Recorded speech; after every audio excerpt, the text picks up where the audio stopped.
Washing machine ಕಂಡು ಹಿಡಿದವರು ನಿಜವಾಗ್ಲೂ ಒಬ್ಬ ಜೀನಿಯಸ್. ನೋಡೋಕೆ ಇದು ತುಂಬಾ ಸಿಂಪಲ್ ಅನ್ಸಿದ್ರು ಇದರೊಳಗೆ ತುಂಬಾ ಸ್ಮಾರ್ಟ್ ಇಂಜಿನಿಯರಿಂಗ್ ಇದೆ. ಮೊದ್ಲೆಲ್ಲ ಥಾಪ ಲೋಡಿಂಗ್ ವಾಷಿಂಗ್ ಮೆಷಿನ್ ಅಲ್ಲಿ ಒಳಗೆ ಒಂದು ರಾಡ್ ಇರ್ತಿತ್ತು. ಅದು ನೀರು ಮತ್ತೆ ಬಟ್ಟೆನ ಜೋರಾಗಿ ತಿರುಗಿಸಿ ಕ್ಲೀನ್ ಮಾಡ್ತಿತ್ತು. ಆದ್ರೆ ಇದರಿಂದ ಬಟ್ಟೆಗಳೆಲ್ಲ ಒಂದಕ್ಕೊಂದು ಸಿಕ್ಕಾಕೊಂಡು ಹಾಳಾಗ್ತಿತ್ತು. ಮತ್ತೆ ನೀರು ಕೂಡ ತುಂಬಾ ವೇಸ್ಟ್ ಆಗ್ತಿತ್ತು. ಅದಕ್ಕೆ ಆಮೇಲೆ ಫ್ರಂಟಲ್ ಲೋಡಿಂಗ್ ವಾಷಿಂಗ್ ಮೆಷಿನ್ ಬಂದ್ಮೇಲೆ ಎಲ್ಲಾನು ಚೇಂಜ್ ಆಯ್ತು. ಫ್ರಂಟ್ ಲೋಡ್ ಮೆಷಿನ್ ಅಲ್ಲಿ ಡ್ರಮ್ ಹಿಂಗೆ ಅಡ್ಡ ಇರುತ್ತೆ. ಅಷ್ಟೇ ಅಲ್ಲ, ಇದರಲ್ಲಿ ಎರಗಿರು ಡ್ರಮ್ ಇರುತ್ತೆ. ಹೊರಗಡೆ ಇರೋ ಡ್ರಮ್ ನೀರನ್ನ ಹಿಡ್ಕೊಂಡ್ರೆ ರವನಲ್ಲಿ ಬಟ್ಟೆ ಹಾಕ್ತೀವಿ. ನೀರಿವು ಡೋರ್ ಕ್ಲೋಸ್ ಮಾಡಿದ್ಮೇಲೆನೆ ನೀರು ಒಳಗೆ ಬರೋದು.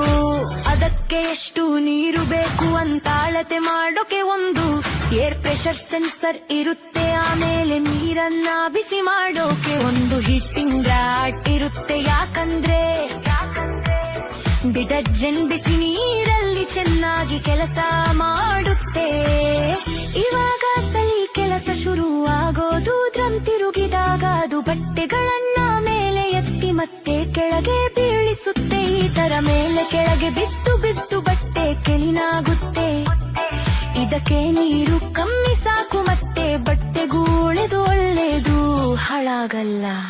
ಆಮೇಲೆ ಬಟ್ಟೆ ಒಣಗಿಸೋಕೆ ಡ್ರಮ್ ಒಂದು ನಿಮಿಷಕ್ಕೆ ಸುಮಾರು 1500 ಸತಿ ತಿರುಗುತ್ತೆ. ಇಷ್ಟು ಹೈ ಸ್ಪೀಡ್ ನಲ್ಲಿ ತಿರುಗಿದಾಗ ಸೆಂಟ್ರಿಫ್ಯೂಗಲ್ ಫೋರ್ಸ್ನಿಂದ ಬಟ್ಟೆಲಿರೋ ನೀರೆಲ್ಲ ಆ ಹಲ್ಸ್ ಮೂಲಕ ಹೊರಗೆ ಹೋಗುತ್ತೆ. ಅದಕ್ಕೆ ನಿಮ್ ಬಟ್ಟೆ ಆಲ್ಮೋಸ್ಟ್ ಡ್ರೈ ಆಗಿ ಹೊರಗೆ ಬರುತ್ತೆ.